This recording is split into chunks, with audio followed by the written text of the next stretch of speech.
Another reaction today we have is race really a social construct? This is a good question, man. It's a good question. Mike, Sure. what do you think? Is race a social construct? Yes and no. It's a Okay. weird one. It's like how you look at see like sometimes when how do I put it? So in the comment section when I say I don't see race, a lot of the Or you don't American see color?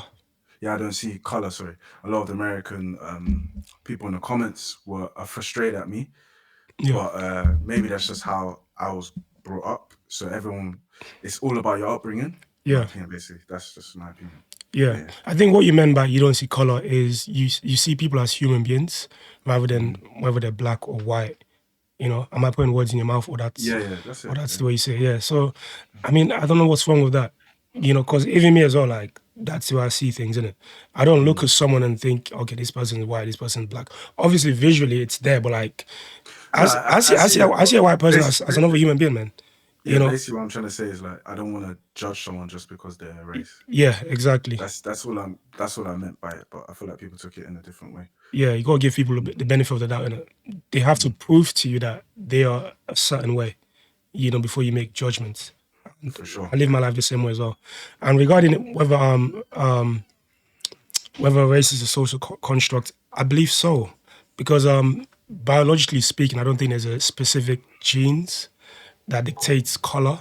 I think the variations that we see is due to like the environments. So like black people are naturally dark skinned because they originally came from a very hot environment with lots of ultraviolet lights Mm. and stuff like that. So the variation is due to the environment rather than a specific gene, I believe. But I could be wrong, and I'm sure some people in the comments are gonna say, "Oh, you're talking nonsense," But yeah, smash this like button, guys. Subscribe if you haven't already. Enough talking. Let's go. By the way, I actually forgot. Sub to the Patreon, guys. Sub to the Patreon. We're going on a marathon in December. We're dropping Yes, how many vids, Mike? 2 vids a day Two on the vids. YouTube Yeah. and on the Patreon as well. So yeah, expect at least two vids every single day for December. Yeah, enough talking. Let's go. What do these two people have in common? Well, if you grew up in the West, a country like the US, you see two black men. If you grew up in South Africa, you would probably see a black man and a colored man, two different racial categorizations. Now, what do these two have in common? For the second photo, you may see a white man and an Arab man, but according to the US racial census, both of these men are white. Some may even use the term Caucasian, a Wow. word in the US that means white, even though Khabib, a real Caucasian, would probably get hate crimed in the US post 9/11. Race is defined as any one of the groups that humans are often divided into based on physical traits, regarded as common among people of shared ancestry. Basically, meaning race is how we categorize people based on our perception of what people of that quote unquote race would look like. In the US, because of the history of the transatlantic slave trade and their categories of race, if you had any characteristics that looked black African, even though you were mixed with other groups, you were considered black. Someone like Drake, whose father is African American and mother is Ashkenazi Jewish, the US or even Canada sees as black, even though genetically it is very likely he is probably around 40% or less sub Saharan African because Hmm. of the fact that African Americans like his father, are on average 75% African, with the rest being European. Hmm. If Drake was placed in South Africa, people are more likely to see him as mixed race. Some may even consider him colored, which is its own racial community in South Africa. Mm. Now, And also, I got really really blamed in the comments for using the term mixed race in one of our reactions. Again, like I said it as well. yeah, Yeah. because some people need to understand that we are not from the states, so like some of the terms that we use is not to be disrespectful. It's just the environments that we grew up in. So yeah, it's the environment. The environment dictates what type of term that you use. Your the vocabs that you use and stuff like that. So yeah. the idea of race has existed for millennia. One group sees another group that is distinct from their own, that looks slightly different from them, and they consider them and their peers a different race. But the way we define race nowadays has a lot more to do with Europeans and how they categorize people with the conquests of different European nations. Many people believed that race was biological, and some thought that different races were different species. And it was used to justify acts What? of oppression by the European powers. Believing that race is biological rather than a Was it? social construct is Yep. What I've learned from a lot of these videos is they thought black people were more like animalistic, Yeah. like more like baboons Yeah. and apes. Yeah. Remember, we've Yeah. seen that a few times, Yep. They try to but use even biology to justify that. which But was just all wrong. it's just I think for the most part it's down to ignorance. Down to ignorance. But I'm sure there were individuals out there that actually knew the truth, but because they were racist, they tried to use biology to justify their crazy ideology, man. Yeah, ideologies. Yeah, it's mostly down to ignorance.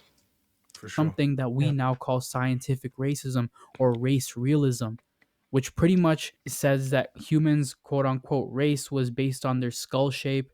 And that's how you get terms like Negroid or Mongoloid, Caucasoid, Australoid, etc. Was it? Now, some of you may be wondering, Was Yep. it? Yep. I've never seen Mongoloid, Australoid. I've never even seen any of these actually. Have you seen these terms before? Mongoloid. I'm guessing the Asian. Yeah, I get it, but I've never seen this before. This is these are not nice words, but yeah, Yeah, and Australoid. I'm thinking these are indigenous people from Australia. that's it. Could Yeah. be wrong, but that's my guess in it. Hmm. Yeah. how is this racist? I was taught this. And I won't lie, I've seen a lot of grown people, grown men and women talk about these quote unquote races many times, and it's a shame because this idea of race realism has been denounced by the scientific community since the 1940s, with anthropologist Franz Boas and biologist Julian Huxley and Lancelot Hogben being some of the earlier critics of race realism. In the 1950s, UNESCO released The Race Question, reading, "The biological fact of race and the myth of race should be distinguished. For all practical purposes, race is not so much a biological phenomenon as a social myth." Mm, So, why does race not exist? A Nigerian man is genetically different from a Swedish man. 99% of their genes are the same, whereas 0.1% of their DNA is responsible for their physical differences, I didn't their even know it was differences in like that. skin mm, color, hair texture, and even athletic ability. In our society, the Nigerian man is a black man. An Ethiopian man is also black in our society, yet the average Habesha Ethiopian is actually genetically more closely related to many Middle Eastern groups mm. than they are to a Nigerian Igbo man, for example. I've Because noticed that. around half of Habesha DNA comes from ancient migrations from Natufian related people over thousands of years, being a mix of both West Eurasian and Sub Saharan African DNA. But that doesn't make them any less black in the US or even Canada. We don't see Middle Easterners as black, but we see Habesha people who are around 50% or even less African as black. Meaning, race isn't about genetic makeup, it Mm, is about how we view people and their features. yeah. Africa is the most genetically diverse continent in the world, but to us, all native sub Saharan Africans are black. It's like the example I made with Drake. Most of his DNA is not African, but we see him as a black person because of his features and how that society decides to categorize him and people that look like him. Mm, Race is completely defined by the specific society and their categorizations. Like I've mentioned before, South African colored people are their own racial categorization, but it has two meanings. Someone that is mixed, usually with black and white or Indian or Malay, is colored, like Trevor Noah or Tyla. But colored is also a very specific community in South Africa, like the Cape Coloreds, who are descendants of hundreds of years of mixing of the native people in the West. These people are likely to be seen just as black, but not mm, in South Africa. mm, Ethnicity is also a social construct. However, there is much more of a correlation biologically with ethnicity and genetics, but this depends on the community. For example, many would consider Latino as an ethnicity. Latinos are from Latin America, and the Latino identity exists because of Spanish colonialism, with Latin American people being very diverse. The average Latino is mixed, usually with indigenous American, Spanish, and even African. Mm. Most Mexicans are mestizo, mixed with indigenous and Spanish. Dominicans are usually African and Spanish. Peruvian Latinos are majority indigenous with a smaller percentage of Spanish DNA, whereas Argentinians have high rates of Italian and Spanish Mm, DNA. I knew that. Even though there's a lot of genetic diversity in this region, they are all considered Latino. Same Mm. What was thing it? with Arabs. An Arab from Saudi Arabia Yep. That's why the Argentinians are so racist. They really hate black people, you know. Like, Argentina. yeah, they're very, very racist. Mm. If you're not, if you didn't know, Yeah. like they're not. Like, can you see what happened with the Chelsea team, where Oh yeah, yeah, yeah. Enzo Enzo, and Enzo and Fernandez and the, singing and some yeah, racist stuff. Yeah. the Argentinians will always be racist. It's Yeah. because they're just there's not many black people there, but probably like 4%, 2%. Yeah. Yeah.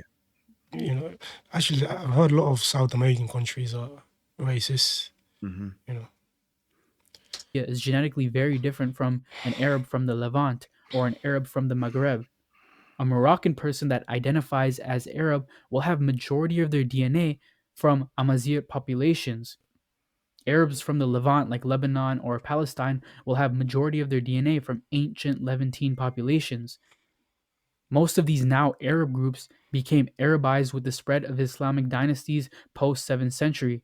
This was much more of a linguistic and cultural shift than a genetic one. Obviously, there are some exceptions, like how modern Sudanese people can trace around half of their DNA from Arabian Peninsular people. Mm. But for most Arab populations, they are not heavily mixed with Arabian Peninsular DNA. But language is many times what unifies people and creates ethnic identities. These Mm. are all social constructs. Mm. In conclusion, race is not a fixed biological reality, but a fluid and socially constructed system of classification rooted in historical, cultural, and political forces. What one society sees as two people of the same race, another may see as entirely different groups, revealing that our understanding of race depends more on context and perception than on genetics. Mm. Despite what pseudoscientific theories once claimed, modern science has shown that genetic differences between so called races are minimal and do not justify the rigid category. Before I forget, man, let me ask you this question. Do you think if some of those racists or the slave owners in America, do you think if they had access to this type of information, do you think they would still be as racist as they are? Back then, Yeah. Do you think if they knew about this stuff? 100% nothing would change because Yeah. society allowed them to be racist. They allowed them to undermine black people. So Yeah.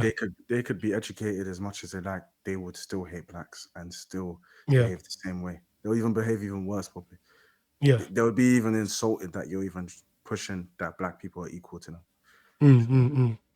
But do you think there's like a 1% of ignorance, or do you think there's some level of ignorance that made them that way? Like the idea that they didn't know that we were actually very similar. They just saw them as beneath them, so Yeah. they didn't know any other way. So just more than ignorance, it was just Yeah. they just saw blacks as Because there's the some white people that actually believe that genetically black people are different. Back then, by the way, they actually believe that that we it's are different crazy. It's genetically. crazy. So maybe I'm not trying to like make excuses for them. Obviously, like some of them are just disgusting human beings. But I feel like there's some individuals out there that are racist because of ignorance. They didn't know any better. So But like I said, I always say in every video, racism's taught. So if the parents taught them to love other races, yeah, then it wouldn't be like that, man. yeah, That society imposes. Our fixation on physical traits, shaped by colonial histories and power structures, has led to deeply ingrained systems of inequality and misunderstanding. Mm-hmm. Recognizing race as a social construct doesn't erase its real world impact. It helps us understand that these categories were created, not discovered, and can be dismantled. Only by understanding these myths can we move toward a more accurate and equitable understanding of human diversity. Great video. What yeah. do these two Well, people? 1 second. Yep. The problem with this though, or one thing I'm gonna take, what I've taken away from this vid, or even the idea of social construct, is how humans like to we like to put ourselves into boxes, bro. And I think stuff like this is the reason why we have wars, why we have conflicts. But Because it also creates segregation, which is yeah, but like the thing is, when you self-identify, bro, you know what does that mean? It means that you look at yourself different from other people, right? And when you look at yourself as different from other people, it can create conflicts. You're right. Is what I'm saying? Because if everyone see each other as like human beings, I think there'll be less conflict, in my opinion. You're right. You know. But yeah, Mike, what's your takeaway, bro? Before we wrap it up. That race is just a way to divide, and it's a way to it doesn't bring people together, man. Everyone Yeah. should love one each other. Everyone should learn from each other's races and like spread positivity, man. But yeah, great video. Yeah, and also one more thing. The fact it's also the fact that like we need to. We are more similar than the outside suggests. You know, like for example, as a black man, I am very very similar to a white guy. You know, this video even said that we are 99.9% Good point. genetically similar. So Yeah. you know, but yeah, guys, if you like the action, smash this like button. Let us know your thoughts in the comments below, man. Don't forget to like, comment, and subscribe. That's it.